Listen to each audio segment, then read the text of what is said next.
बड़ी खबर आपको पटना से एक और बता रहे हैं, जहां काफी गहमागहमी बढ़ी हुई है शिक्षकों के मामले को लेकर। शिक्षक अभ्यर्थी घेरा डालो डेरा डालो आंदोलन की तैयारी में जुट गए हैं। नई शिक्षक नियमावली का विरोध करने की तैयारी हो चुकी है। पटना में शिक्षा मंत्री के आवास का घेराव करने शिक्षक अभ्यर्थी निकलेंगे। कल से शिक्षक अभ्यर्थियों का घेरा डालो डेरा डालो कार्यक्रम का ऐलान किया गया है। तो नई शिक्षक नियमावली, जिसके तहत बीपीएससी से परीक्षा देकर शिक्षकों की सरकारी कर्मी के तौर पर नियुक्ति की जाएगी, उसका विरोध जोर शोर से हो रहा है। तो सहयोगी रितेश हमारे साथ जुड़े हुए हैं। हम सीधे पटना का एक बार फिर रुख करेंगे और सहयोगी रितेश से जानेंगे, नई शिक्षक नियमावली, शिक्षक नियुक्ति नियमावली का विरोध करने का ऐलान शिक्षक अभ्यर्थियों द्वारा किया गया है।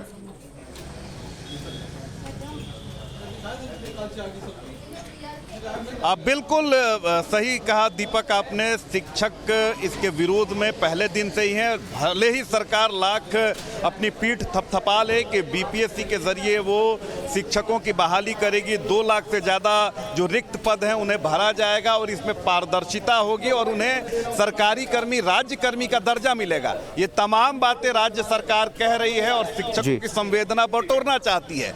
लेकिन इन तमाम घोषणाओं के बावजूद, इन तमाम वायदों के बावजूद शिक्षकों को कहीं से भी सरकार की नीति और नीयत पर कोई भरोसा नहीं है।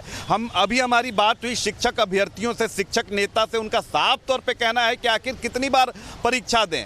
कभी सीटेट की परीक्षा, कभी बीटेट की परीक्षा, कभी टेट की परीक्षा देते देते उनकी उम्र निकल गई है। कई अभ्यर्थी तो ऐसे हैं जिनकी उम्र इतनी ज़्यादा निकल गई है कि उनकी अब शादी तक नहीं हो पा रही है।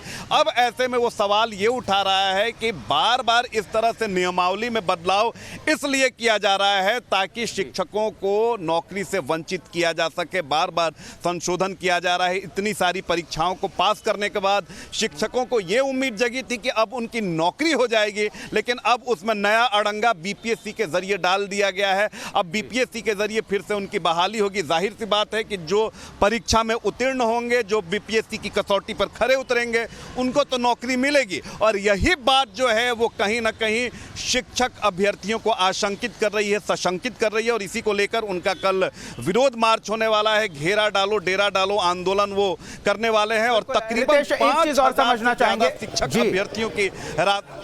बिल्कुल रितेश, सबसे महत्वपूर्ण तो ये समझना चाहेंगे कि पहले के जो शिक्षक अभ्यर्थी समान काम समान वेतन की मांग को लेकर आंदोलनरत हैं, क्या उनके लिए कोई विकल्प नहीं है?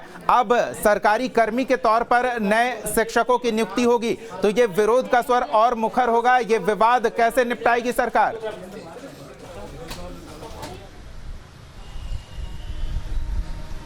अब बिल्कुल सरकार के लिए बहुत ही विकट स्थिति है, क्योंकि आप ये कहकर कि बीपीएससी के जरिए नियुक्ति करेंगे तो बीपीएससी की अपनी साख है, विश्वसनीयता है और उसकी एक अपनी क्रेडिबिलिटी है।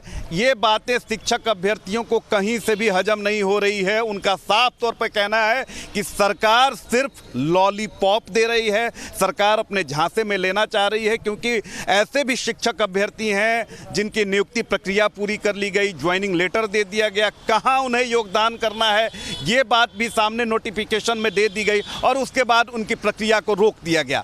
तो साफ तौर पर शिक्षक अभ्यर्थियों का कहना है कि टेक्निकल शब्दों में बांधकर उन्हें अपने हक से एक बार फिर से मरहूम किया जा रहा है। और यही कारण है कि उनकी नाराजगी लगातार बढ़ती जा रही है। कल घेरा डालो डेरा डालो वो अभियान करने वाले हैं। शिक्षा मंत्री प्रोफेसर चंद्रशेखर के आवास का घेराव करने की उन्होंने रणनीति बनाई।